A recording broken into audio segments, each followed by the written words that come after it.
todos para mais uma aula do curso bíblico de escatologia. A aula hoje é a 19ª aula e eu gostaria de convidá-los a inclinar a fronte para uma palavra de oração. Querido Senhor, nosso Deus e nosso Pai, que somos gratos por tantas das tuas bênçãos e o teu cuidado que tu tens demonstrado por cada um de nós.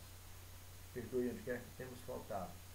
Capacita-nos, abrindo o nosso entendimento e dobrando a porção do teu Santo Espírito sobre nós, para que pelo teu Santo Espírito possamos compreender a tua palavra, ter condição de praticar e de transmitir ao mundo ao nosso redor. Te suplicamos essas bênçãos agradecidos, em nome de Jesus. Amém.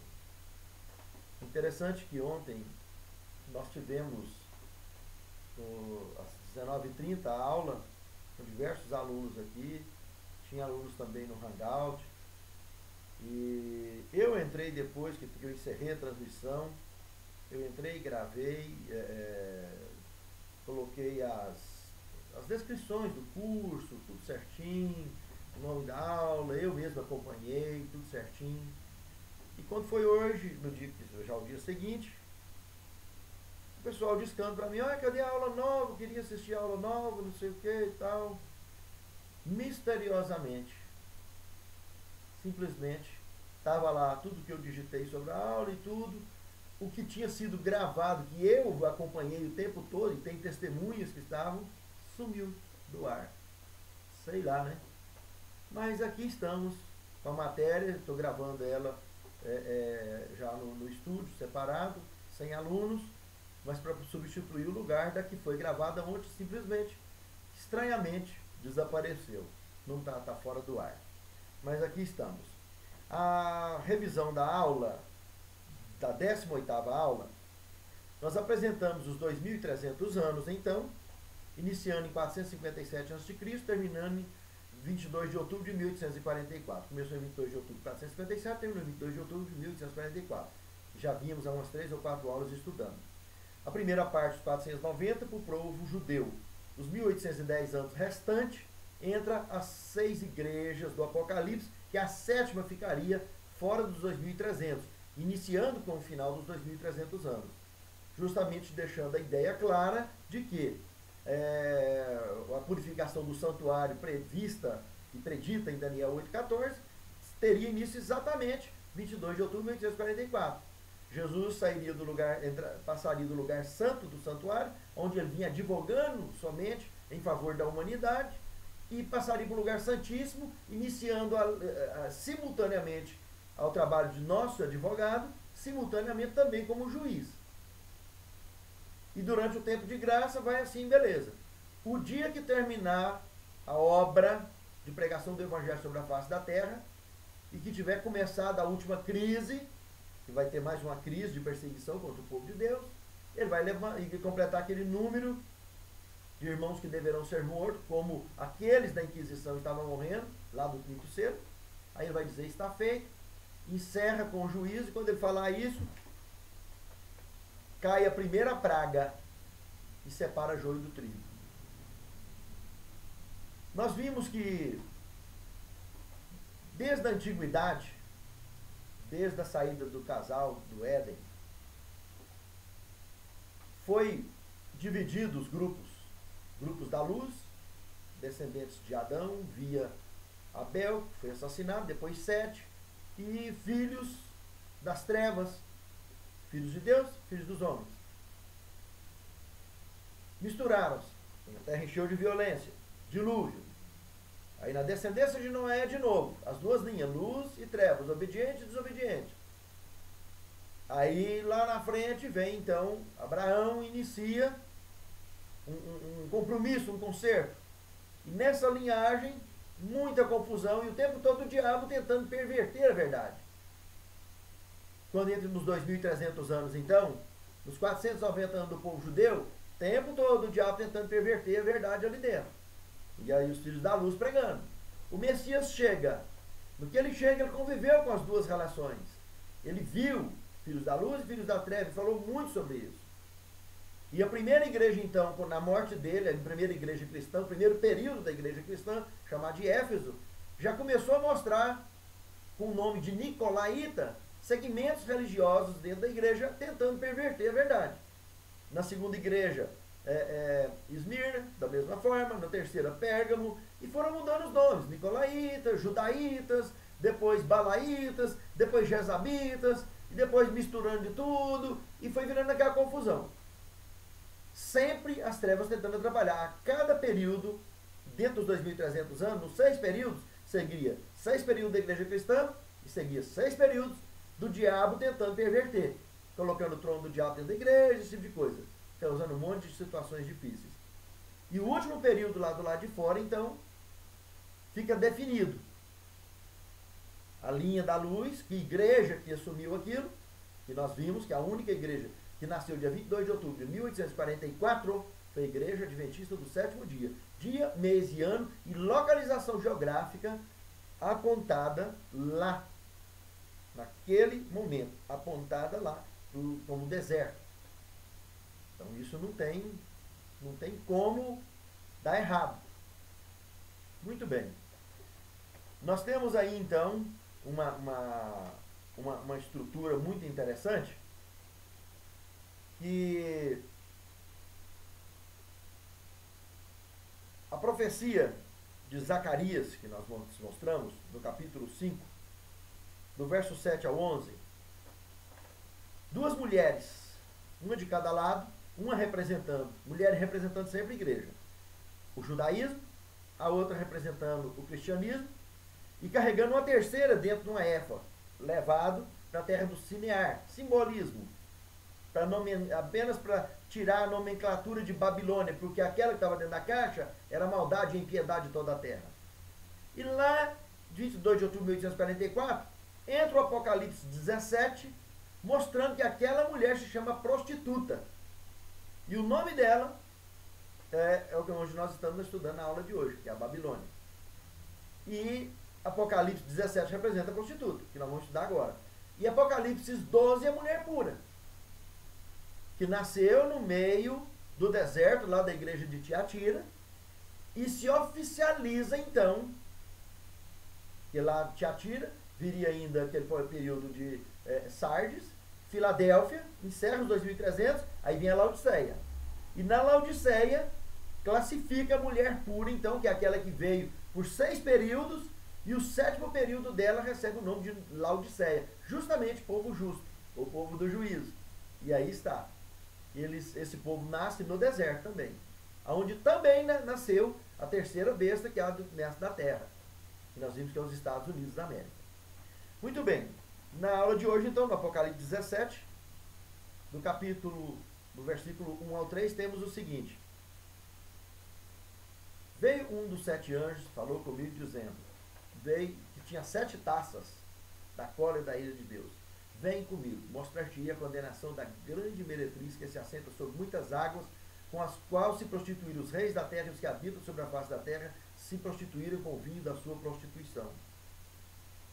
E ele me levou em espírito a um deserto, verso 3, aonde eu vi a prostituta montada nas costas de uma besta que tinha 7 cabeças e 10 chifres. Presta bem atenção. O vinho da Babilônia, todo mundo um dia que pecou é porque usou o vinho da Babilônia, da baderna religiosa. Essa meretriz tem esse vinho prostituído, que Pedro tanto fala ser de sóbrios e vigilantes, para não cair, porque o diabo está tramando, está bramindo em volta. Um outro ponto, se a pessoa está dentro da igreja, verdadeira, e está andando no pecado abertamente, está errado. Ele está embriagado. E ele tem que sair desse estado babilônico. Do mesmo jeito que os que estão dentro da grande Babilônia, sai dela, povo meu, Apocalipse 18, 1 a 4, para que não sejas participantes dos seus pecados e das suas pragas, antes que seja tarde demais. Quem está dentro da igreja verdadeira, dentro da mulher pura, e está em pecado aberto, esse tem que sair desse estado babilônico. Senão, quando cair a primeira praga, ele vai pintar ferida dos pés à cabeça. Vai virar uma catapora só. e doída. Aqui, quando nós vimos no verso 3, o deserto, a besta que está montada nas costas, a besta é a que tinha 7 cabeças e 10 chifres. É Apocalipse 13, verso 1. Papado. 1983 aconteceu isso. E nós vamos ver agora mesmo por que aconteceu isso. Ronald Reagan recebeu João Paulo II. Primeira vez que um papa pisava em território americano. Foi uma inimizade só. Vaticano contra a América. Que a América nasceu protestante. Vítima da sanha perseguidora de Roma, papal, lá no deserto. E agora era uma nação inimiga. O Vaticano tinha os americanos como inimigos.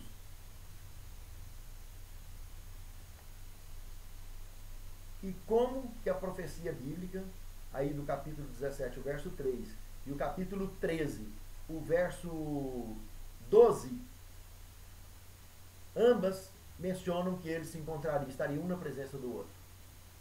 E nós vamos ver por quê que eles se encontraram. Vamos para o verso 4. Diz que ela estava adornada com ouro, pedras preciosas, púrpura, vestida de púrpura, escarlate, vermelho, cor de sangue. Lá no Vaticano, tem a mesa em tamanho natural, os apóstolos em tamanho natural, os 12, Jesus, tudo de ouro maciço. Igreja, a basílica por dentro toda de ouro. Eu já entrei numa igreja lá em Belém do Pará, aqui no Brasil. Igreja de Santa Teresa, Santa Fé, não me lembro o nome. Tem tantos anos, tem mais de 30 anos. Que 30? Tem mais de 40 anos. Eu entrei lá. Estou com 51, tinha 10 anos de idade quando eu entrei. Fiquei admirado com aquilo. Aquela igreja toda cheia, revestida de ouro, as paredes. E sem falar que é uma riqueza que minimizaria de maneira expressiva com a miséria do mundo. Mas não tem nada não. Ações da Souza Cruz, Banco Ambrosiano, do Vaticano. Ações da Pirelli. Ações da Rossi, fábrica de arma. É correto? Não é correto? Muito bem. Mas nós vamos descobrir por que em 1983 o Papa João Paulo II foi bater lá dentro. Olha o que diz o verso 15. Não esquecer que no verso 15, no verso 4 que nós acabamos de falar, também está falando do cálice de ouro cheio das abominações, doutrinas perversas, né? Que cativa e segura de forma encantadora, né? As pessoas. Chega a conseguir fazer o camarada andar 20, 30, 40, 50 quilômetros a pé, depois de chegar na porta das igrejas, subir de joelho para beijar em mar de escultura, tudo cheio de bactéria e sujeira, de tantos outros passar a mão. Consegue fazer isso com as pessoas. E dá dó de ver. Como que uma pessoa consegue se voltar em mar de escultura, em mar de madeira, de pau, de pedra, de qualquer coisa. Tudo por causa de um encantamento satânico sem precedente. Porque estava embriagado com o vinho da grande Babilônia. No verso 5, na peça dela, estava escrito o nome, mistério, Babilônia, mãe das meretrizes da terra. Olha que, se você olhar em Apocalipse, capítulo 16, o verso 13, se tem mãe, tem filho. Então vamos lá. A mãe chama Babilônia. O profeta Zacarias falou lá. Babilônia, terra do Cinear. E dentro, a que estava dentro da Éfra, é a maldade da terra. Aquelas inversões, perversões que veio desde os dias de Adão, fora do jardim, atravessou a história da humanidade, os dias de Cristo, as 6 igrejas, agora na 7ª igreja. Aonde estava a igreja pura? No Apocalipse 12, representando o que sobrou, os remanescentes, os que guardam os mandamentos de Deus e têm o testemunho de Jesus. De Apocalipse 12, 17. De 1 João, capítulo 2, versos 3, 4 e 7. Aquele que diz que conhece a Deus, mas não guarda seus mandamentos, é um mentiroso, que ele não está a verdade. Não vos dou mandamento novo, mas é um mandamento antigo que Deus do princípio tiveste. Que Isaías 8:20 fala que a lei é o testemunho, se não falarem segundo essa palavra, nunca verão a alva. Mulher pura, está lá. Que quando prega as 3 mensagens angélicas, que começou de 22 de outubro de 1844 para cá, também, além de começar com a mensagem do juízo, temer a Deus, dar glória, porque é vinda a hora do seu juízo, e adorar aquele que fez os céus, a terra, o mar e as fontes das águas, que é um trecho do mandamento do sábado. Como falar que é do 7º dia e prega a volta de Cristo? Faltou falar que é adventista do 7º dia. Não vê quem não quer. E no verso 12 do capítulo 14, aqui está a paciência dos santos e dos que guardam os mandamentos de Deus. De novo, os mandamentos. Do mesmo lado que tem, então, a mulher pura, de 22 de outubro de 1844 para cá, embaixo, então, tem a Babilônia, a prostituta, que é a mulher impura, que mudou os mandamentos, criou um documento, catecismo dominical, empederniu o mundo cristão, com isso que muitos evangélicos estão lá, guardando o mandamento, levando uma estrutura religiosa, transgredindo os mandamentos de Deus, não guarda o sábado, não está nem aí para nada. E às vezes fica falando mal da Igreja Católica, sendo que eles guardam o mesmo mandamento do catecismo dominical. Tem escolas dominicais ao invés de escola sabatina, e assim por diante. O que adianta ficar falando mal da Igreja Católica? Que nem deveria, a religião não fala mal. O que nós estamos fazendo aqui é estudando profecia. Mas como eu disse, no Apocalipse capítulo 17, então, o verso 5, está dizendo que é mãe, né? Se mãe tem filho. Apocalipse 16, verso 13, vi sair da boca do dragão 3 espíritos imundos semelhantes a rã. Então são 3 filhos. Davi sair da boca da besta, do falso profeta e do dragão, 3 espíritos imundos semelhantes a rã. A besta representando o catolicismo, o falso profeta, o protestantismo apostatado, filhos do catecismo dominical, continua guardando domingo, a mesma coisa. Estão apostatados, não estão guardando a verdade toda. Está guardando parcialmente. E o que sai da boca do dragão, o paganismo. Tudo que é ismo. Tudo que é ismo. Tudo que não é cristianismo é paganismo. Esses 3 espíritos imundos semelhantes a rã, se eu desenhasse uma embarcação grande, na bandeirola dela eu ia escrever Babilônia. Catolicismo, protestantismo apostatado e paganismo. 3/4. Baderna religiosa. Eu que estou salvo, não é outro, tudo a mesma coisa. Baderna religiosa, Babilônia. E de cá eu desenharia uma canoinha pequenininha com a embarcaçãozinha, com a bandeirolinha escrito IASD, Igreja Adventista do 7º dia. E repito, igreja não salva ninguém. Em todas as duas tem gente salva e gente perdida. Todas as duas. Agora Deus sempre teve o povo dele. E o povo dele nos últimos dias é esse que nasceu no dia, mês e ano profetizado em Daniel 8,14. 22 de outubro de 1844. Que prega as 3 mensagens angélicas. Se juntar o quebra-cabeça, todo mundo vê que é a Igreja Adventista do 7º dia. E que tem o espírito de profecia. Ellen G. White foi a profetisa chamada. E todo mundo sabe pela história dela, uma menina de 8 anos, tomou pedrada na cabeça, não tinha a menor condição de escrever milhares de obras como ela escreveu, com profundidades, tanto do ponto de vista científico, do ponto de vista social, religioso. Tudo que ela falou, tudo tem acontecido à risca.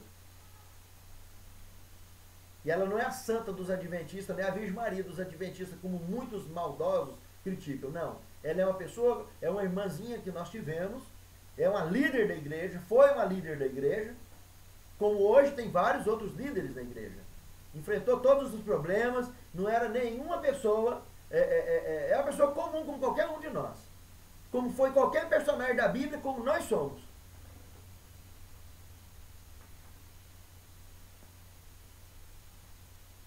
Babilônia, mãe das meretrizes da terra.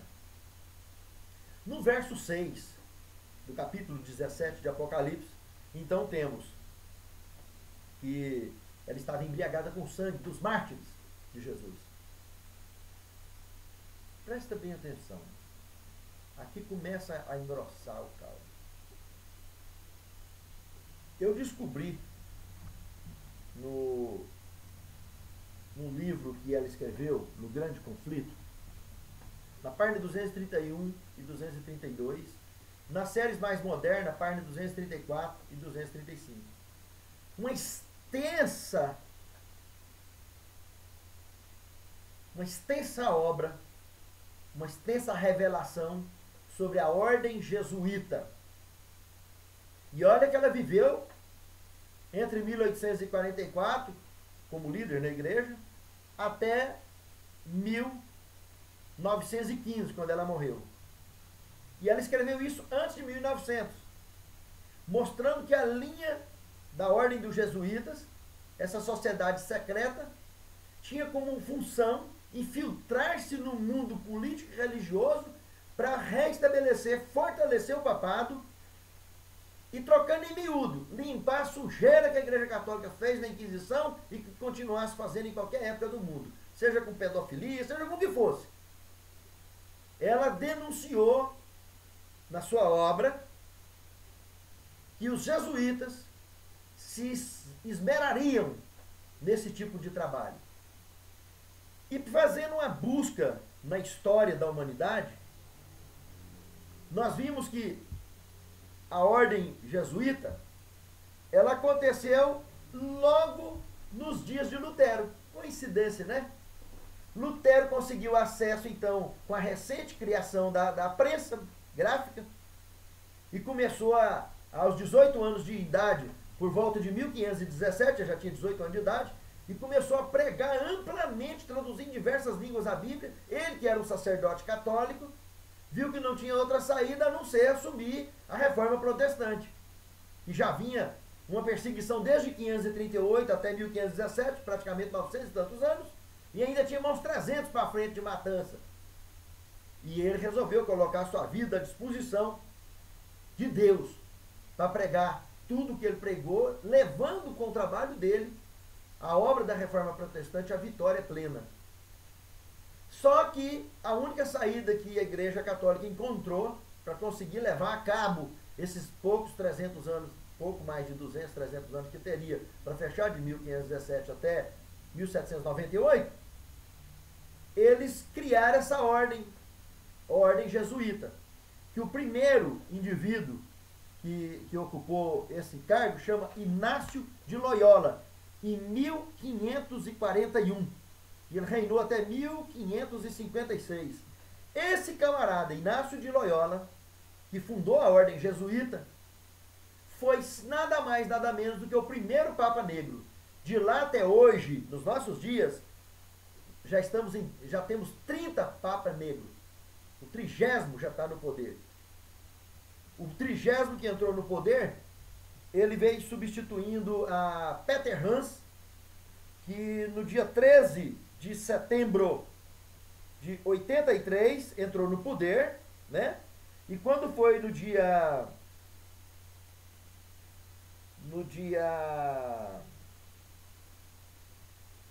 14 de janeiro de 2008, Bento XVI aceitou a renúncia dele, de Peter Hans, que estava com mais de 80 anos, estava doente. Aí entrou Adolfo Nicolas, no dia 18 de janeiro de 2008, o 30º Papa Negro, e está lá até hoje.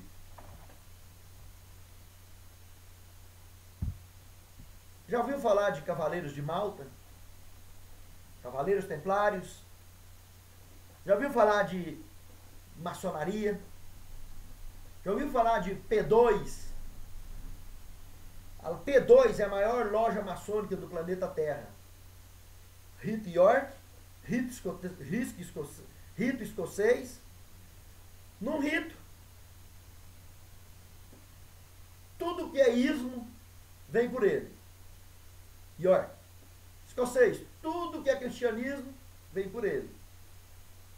P2, administração à base do triângulo. E sabe quem é o chefe supremo da P2? Papa Negro. Tudo que eu estou trabalhando e conversando até agora está em cima do verso 6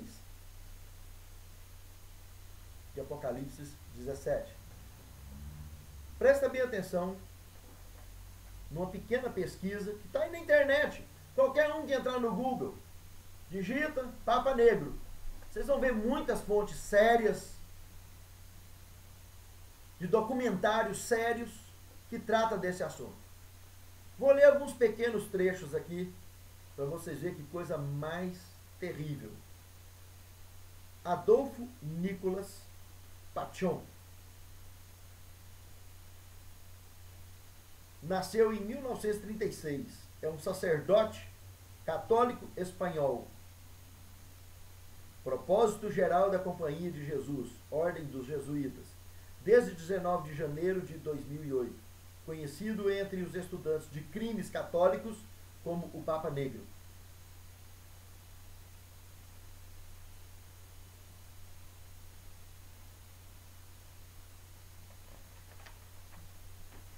Conforme a tradutora Mary Schultz, o escritor Eric von Phelps, dono do site Vatican Assassins, acusa os jesuítas de serem responsáveis por todos os conflitos mundiais e pelos assassinatos políticos e religiosos dos últimos 460 anos. De acordo com Phelps, os jesuítas mandaram matar inclusive o presidente Kennedy. Phelps também afirma que muitos judeus e gentios, pertencentes aos mais altos escalões do governo mundial e principalmente americano, têm sido apenas joguetes nas mãos do Papa Negro, o general dos jesuítas, colaborando com este para praticar maldades contra o povo e os governos democraticamente constituídos do Ocidente e do Oriente. Falando do Papa Negro, que ele afirma ser o mais poderoso do mundo, Phelps nos dá as seguintes informações. O Papa Negro reside em Roma, na Igreja de Jesus, perto do Vaticano, uma quadra abaixo. E de lá dá as ordens aos seus subordinados do mundo inteiro, para que hajam em nome do Vaticano. Diz Phelps que essa igreja também funciona à base geral dos Cavaleiros de Malta, a ordem mais poderosa depois da sociedade jesuíta.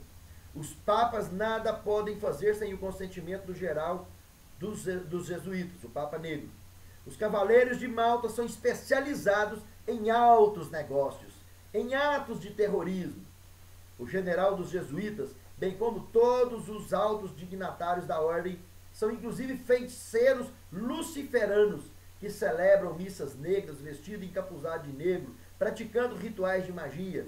O Dr. Alberto Rivera, ex-jesuíta, convertido a Jesus Cristo, afirma a mesma coisa num dos seus livros publicados, porque, por ter ele se convertido ao verdadeiro evangelho de Jesus Cristo e contado ao mundo os horrores praticados pela ordem, a qual pertenceram durante muitos anos, o Dr. Rivera foi perseguido com 5 tentativas de assassinato, tendo falecido, não se sabe se de câncer ou de outra moléstia, há cerca de 4 anos, em Oklahoma, Estados Unidos.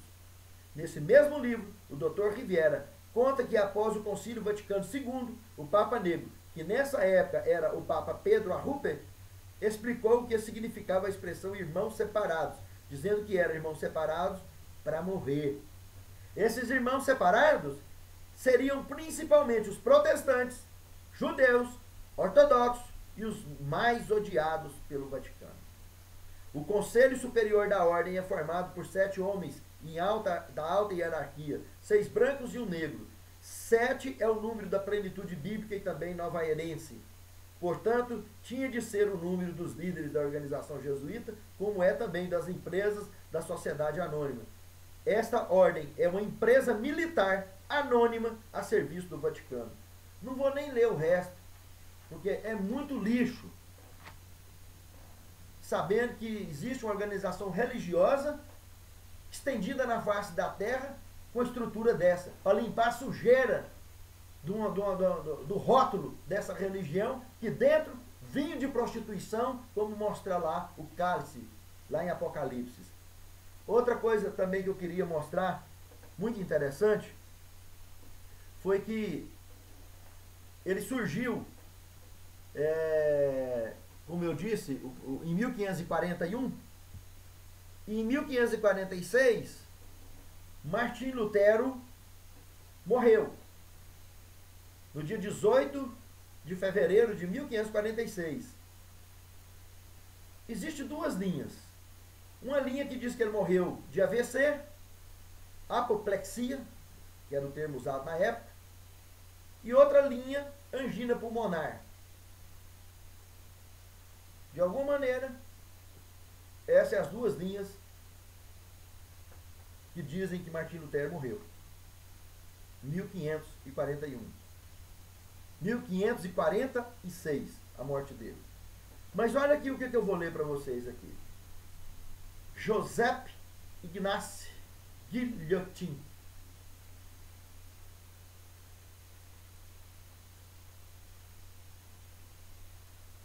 Esse indivíduo foi um médico francês que propôs, em 10 de outubro de 1789, veja, depois da morte de Lutero, bem depois, um dispositivo mecânico para realizar as penas de morte, a guilhotina, que levou o nome desse médico. Enquanto ele não inventou a guilhotina, e de fato se opôs até a pena de morte, o seu nome tornou-se opônimo para ela. Ele acabou inventando, pondo para usar, e chegou inclusive a assassinar o rei Luís XVI, contemporâneo dele, na época. Levou ele para a guilhotina. Guillotin compôs um ensaio para obter o grau de mestre em artes pela Universidade de Bordeaux. Este ensaio impressionou tanto os jesuítas que eles o convenceram a entrar na sua ordem e foi nomeado professor de literatura da Faculdade Irlandesa de Bordeaux. Não precisa de ler mais nada. Todo mundo conhece o que a guilhotina fez. O finalzinho da Inquisição foi o mais terrível de todos.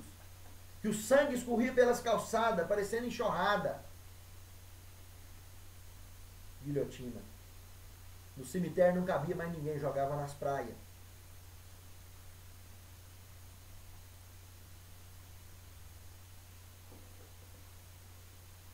Observem, e como nós vimos no verso 6, que a mulher estava embriagada com o sangue dos santos e com o sangue dos mártires de Jesus. E deixou o profeta João maravilhado.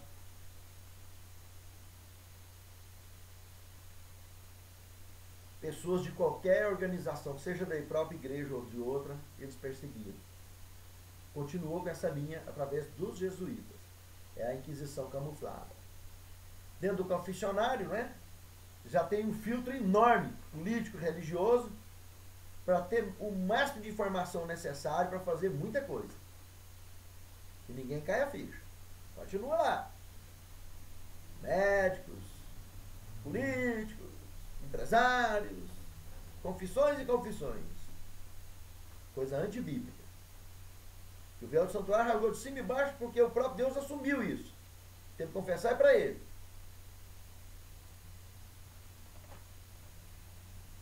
Vamos agora ver por que em 1983 a prostituta, que é o sistema católico tradicional, foi parar lá no deserto dos Estados Unidos. Em 1978,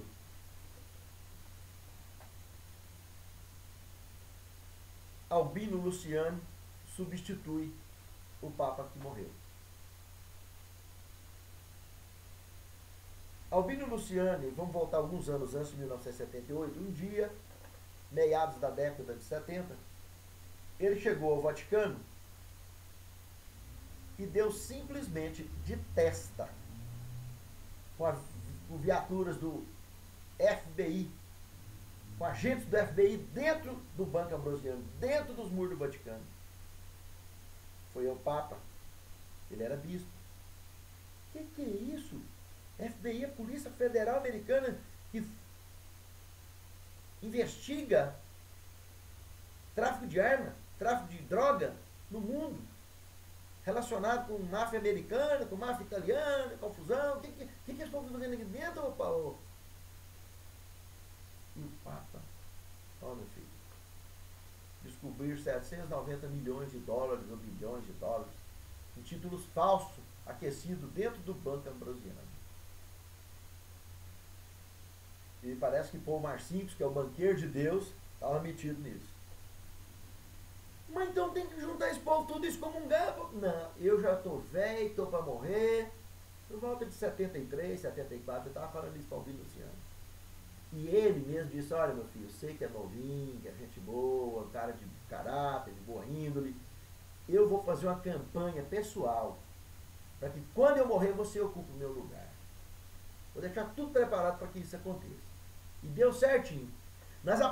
Em 1978, quando morreu o Papa, o nome dele nem aparecia. Albino Luciano não existia em cotação nenhuma.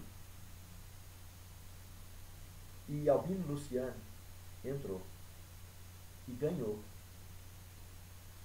E um detalhe, ele levantou uma lista com mais de 120 nomes de pessoas que seriam excomungadas, excluídas da igreja.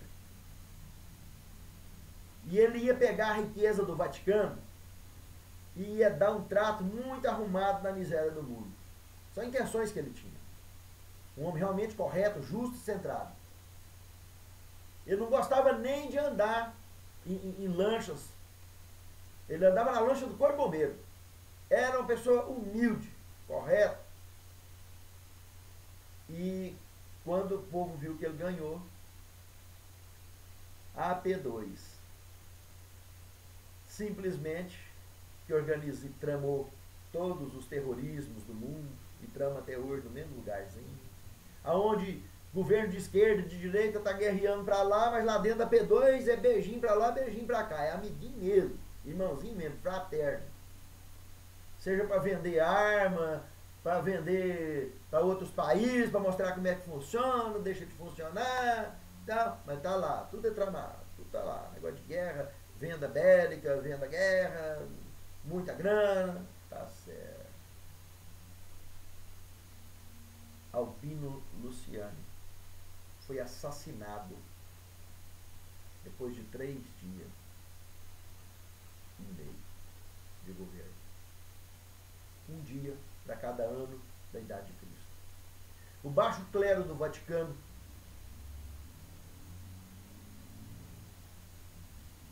contratou David Yallop, o maior investigador vivo na época, morava na Inglaterra. Veio para investigar a morte do Papa João Paulo I, foi como Albino Luciano disse que queria ser chamado. E aí vamos deixar ele morrer como mártir, né?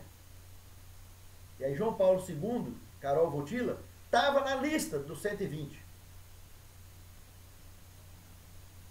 Ele estava na lista, que era para ser excomungado. E foi o próximo Papa. Que por sinal fez um grande trabalho na face da terra, aproximando nações, trabalhando no sentido de minimizar essas muitas encrencas, e principalmente para combater o comunismo. E conseguiu derrubar. Após o encontro no deserto. E quando nós vimos em Apocalipse 13, verso 4, quem é semelhante à besta? Quem poderá batalhar contra ela? O comunismo não perseguia qualquer forma religiosa?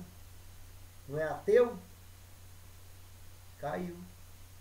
Afinal de contas, mesmo fazendo essa tranqueiraiada toda, a Igreja Católica é uma igreja cristã. Então, se alguma coisa combater abertamente o cristianismo, caiu o comunismo, caiu. Ficou manchado. Profetizado nas Escrituras Sagradas. Mas o encontro dos papas das bestas, vamos dizer assim, porque não são pessoas, são governos, né? Eles se encontraram. Tem um motivo. Porque David Yallop já tinha conseguido levantar tudo. Ele escreveu inclusive um livro, chama Em Nome de Deus. O autor é David Yallop, que no Brasil encontra em alguns lugares, é uma obra rara de encontrar. Mas nesse livro ele tem cópia das auditorias, tem documentação, tem tudo, que prova que o Papa Albino Luciano, ou João Paulo I, foi assassinado. E o assassinato dele foi em função do que ele ia fazer, uma revolução na história da Igreja Católica. E foi assassinado. E aí a única saída que teve para João Paulo II, que ele disse que queria ser chamado João Paulo II, foi ir para os Estados Unidos e pisar lá pela primeira vez. E quando ele pisou lá pela primeira vez, estava acontecendo no mundo evangélico aquela febre do início da década de 80 do pentecostalismo mundial. Lembra que em Atos dos Apóstolos, no capítulo 2, quando o Espírito Santo se manifestou, ele desceu em forma de línguas de fogo. Lá em Apocalipse 13, verso 13, fala que ele faria tão grandes sinais que, se possível fora, faria descer fogo do céu à terra à vista dos homens. Esse fogo do céu à vista dos homens é uma imitação do Espírito Santo. Ou seja, o pentecostalismo mundial daquela febre que estava acontecendo era era uma imitação do Espírito Santo e não o Espírito Santo. O Espírito Santo já tinha descido. E a chuva serôdia ainda está para o futuro. Ali era apenas uma fachada, uma imitação. É um Espírito Santo falso, abrindo uma série de religiões, fazendo modificações, criando renovada daqui, renovada dali. E essas igrejas com linhagens de prosperidade, foi virando banco, pregador carregando saco de dinheiro nos estádios, chamando os fiéis de tolos, de tontos, né? Com fichas extensas, capivara de 50 metros, de tanto crime. E depois ainda sai inventando livro, arrumando livro e ganhando mais, e tempos do tamanho do império do mundo. E um culto com 10 mil pessoas, dando R$1 é 10 mil reais por culto. E se der 100 reais, Deus, só Deus para ter dó. Vai nas delegacias aí hoje, ó, processos e mais processos de pessoas que deu tudo o que tinha e o que não tinha para a igreja e ficou na miséria, enriquecendo pastores. Mas essa febre começou então no início da década de 80, quando o Papa João Paulo II desce lá para tentar impedir a exumação do cadáver de Albino Luciano, que era a última coisa que faltava para provar que ele foi envenenado. Ele conseguiu o apoio que ele precisava dos Estados Unidos, do governo americano, para não exumar o corpo do santo, porque o corpo de santo não pode mexer, tem que ficar quieto. E aí abafou. Só que em troca dessa visita, muitas parcerias teve que ser feitas. Inclusive, lá já foi descoberto, dentro da pesquisa de Albino, de David Allop, que uma das maiores fábricas de anticoncepcional do mundo era do Banco Ambrosiano, lá dentro dos Estados Unidos, sendo que aqui no Brasil, no mundo inteiro, era proibido usar anticoncepcional. É pecado usar pílula. E como que a maior fábrica de anticoncepcional era deles? É do Vaticano. David Allop apresentou isso no seu relatório, no seu livro escrito. Dentre muitos outros crimes, como esses que eu denunciei, que ele denunciou, eu só estou citando o que eu li no livro Em Nome de Deus, escrito por esse investigador, um livro de investigação. Tudo que eu falei sobre a P2, a maior loja maçônica que coordena toda a linha maçônica do planeta, e que a autoridade máxima é o Papa Negro, se infiltram em tudo quanto é sistema de governo, de religião do mundo, tentando estar a par de tudo, para que quando começar a próxima crise, a última perseguição, eles já sabem aonde atacar. Segundo estudiosos, para uma pessoa entrar dentro do hospital, para fazer uma consultinha e sair lá debaixo de um lençol, é daqui para ali. Como é que sumiu essa transmissão minha ontem? Será que foi, hein? Tudo isso que eu estou falando aqui. Estava pregando, normal, testemunhas aqui assistindo, tinha no Hangout. Eu entrei depois que terminou lá dentro do filme, fiz as aplicações, tudo direitinho, as descrições, Hoje o povo começou a dizer para mim que não tinha aula postada. Estou aqui gravando de novo, fora da sala de aula. Mas está aí. A graça de Deus, essa vai ficar.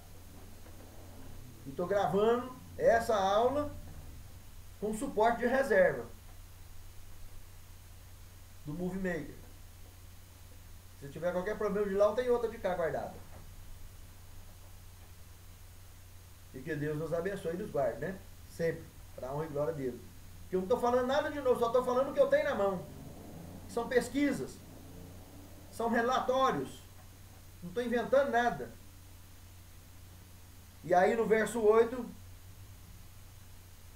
do capítulo 17, o que você está admirado, rapaz? Esse mistério aí todinho eu vou te falar. Essa besta que era, que já não é a de subir do abismo, também vai a perdição. Uma chave. No verso 9 é outra chave de interpretação, mostrando que o quartel-general, né, da besta, do Papa Negro, do dragão, 7 montes de Roma. Verso 10 e 11, o resto da chave, que conecta com o verso 8. Observe. São também 7 reis. 5 já caíram. 1 existe. Quem estava profetizando? Quem estava escrevendo? Quem estava recebendo mensagem? Não é o profeta João? Quem que vivia, quem que governava nos dias de João? No Império Romano? Quem governou antes de Roma? Egito, Assíria, Babilônia, Medo Persa e Grécia. Esses 5 governos foram governos mundiais antes de João. Na batalha de Pídina, na Macedônia, a Grécia caiu, o Império Romano assumiu. 1 existe. É o 6º. Então, 5 já caíram, 1 existe. Império Romano, ou Roma pagã. E outro virá, que o verso 8 falou, mas que iria a perdição. Que é o 7º.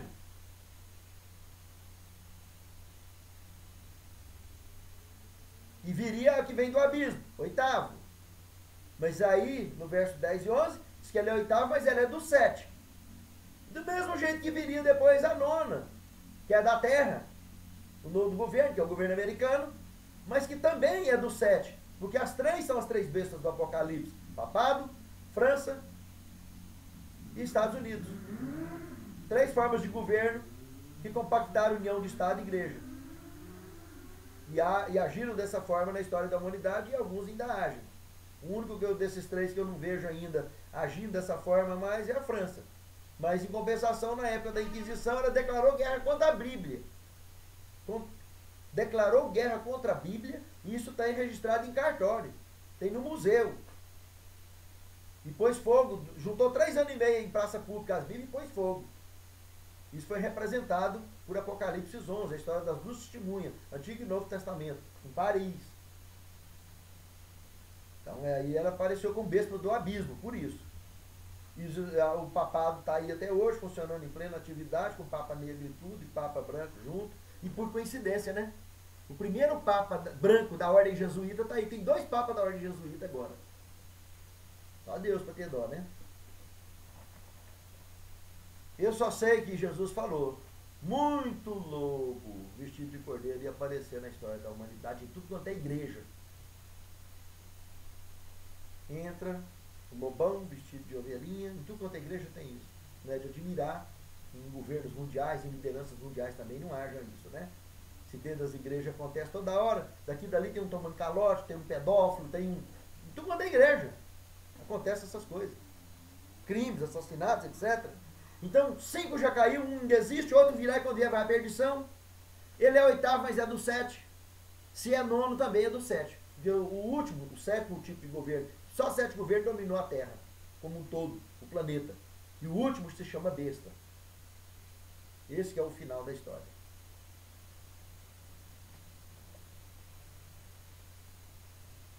No verso... O verso 12 fala de 1 hora que eles teriam uma reunião que entregaria poder e intento à besta. Essa 1 hora, como aí é simbólico, um dia é 1 ano, Ezequiel 4:6. Para você encontrar 1 hora, você vai chegar a 1 hora equivale a 15 dias. E a história relata que no ano 533 houve uma reunião que os povos bárbaros juntaram após o decreto de Justiniano, que ele deu à igreja de Roma, a cidade de Roma, ao Papa, e considerou o Papa o cabeça das santas igrejas da terra e de Roma.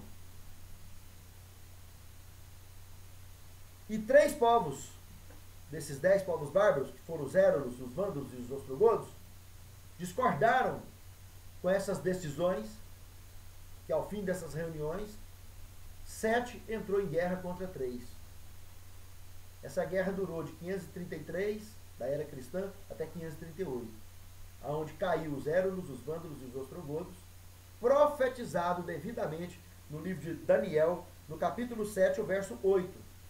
Aqui os 10 chifres que representam os 10 povos bárbaros do animal que representava o Império Romano, caiu 3 dos 10 chifres.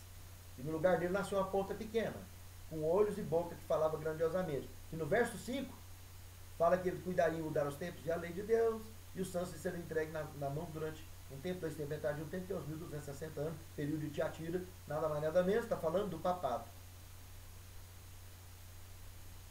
Cumpriu a risca, a profecia que está falando aqui, no capítulo 17, o verso 12.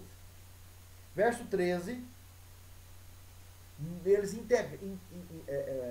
o ecumenismo mundial, eles entregaram o intento todo à besta, para que ela haja de maneira livre, da carta branca de poderio. Isso aqui está enfocando o ecumenismo mundial.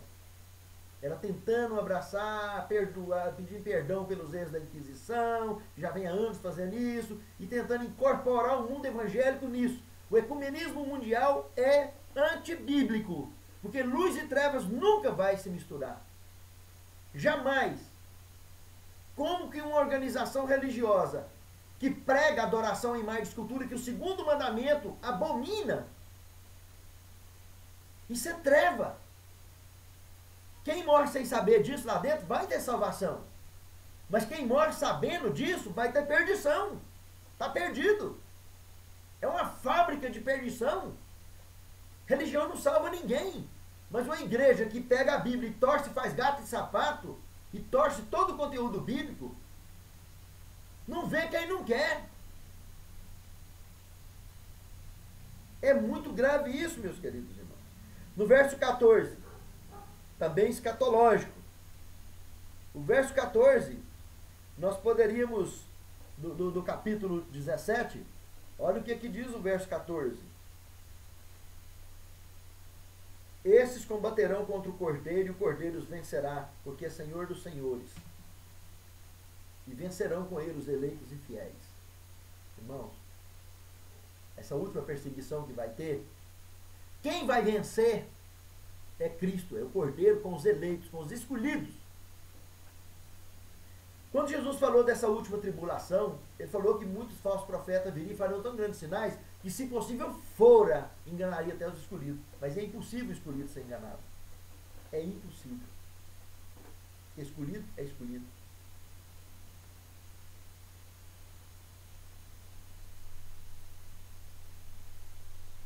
Apocalipse capítulo 12, verso 17. Fala dessa última perseguição que está no futuro ainda. Que o dragão irou-se contra a mulher e foi fazer guerra, o que sobrou dela, os remanescentes que guardam os mandamentos de Deus, tem o testemunho de Jesus. Vai acontecer. Nós vamos ver nas próximas aulas, no capítulo 13 de Apocalipse, do verso 11 ao 18, se resume no decreto dominical. Vamos provar isso biblicamente. Procedimento que já vem há anos nos Estados Unidos, sendo exercitado para ser colocado em prática. Alguns países já no mundo, lá na Alemanha já tem funcionando, recentemente.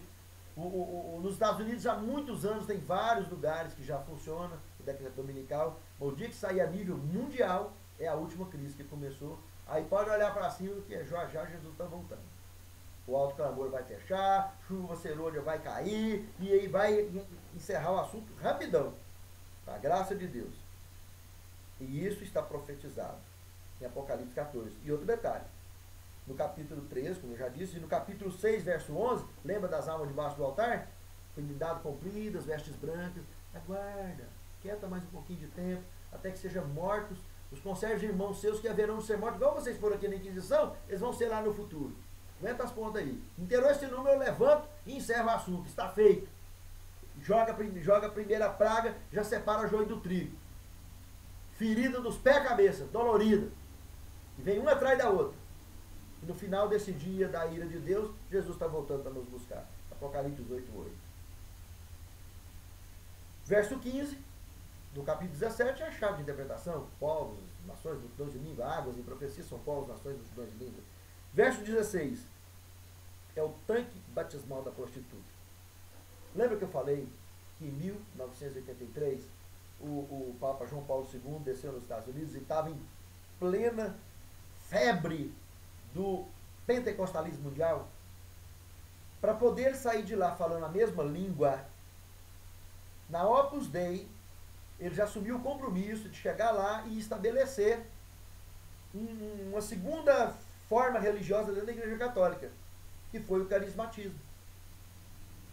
Isso que está dizendo aí, que os 10 chifres mais a besta odiarão a prostituta e comerão as suas carnes. É lógico que ele tem que ser para comer, ela nasceu, foi lá mesmo.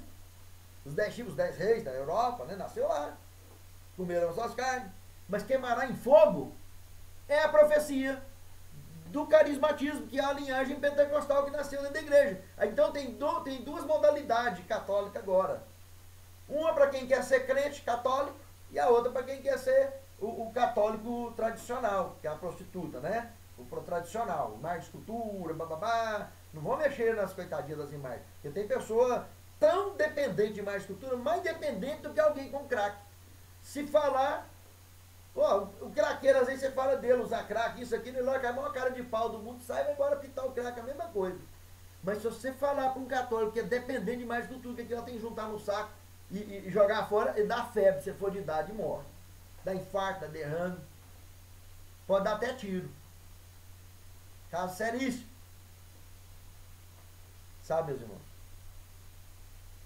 Aqui está profetizado o tanque batismal dela, que batizou a prostituta. Ah, não, agora eu sou crente. Sou pentecostal, falo língua estranha, uso a Bíblia, e é outro padrão, outro perfil. Tá perdendo muita gente, né? Aí tem que ter um padrão mais crente dentro. Tá aí, firme, na capoeira. E, além de tudo, promovendo o tempo todo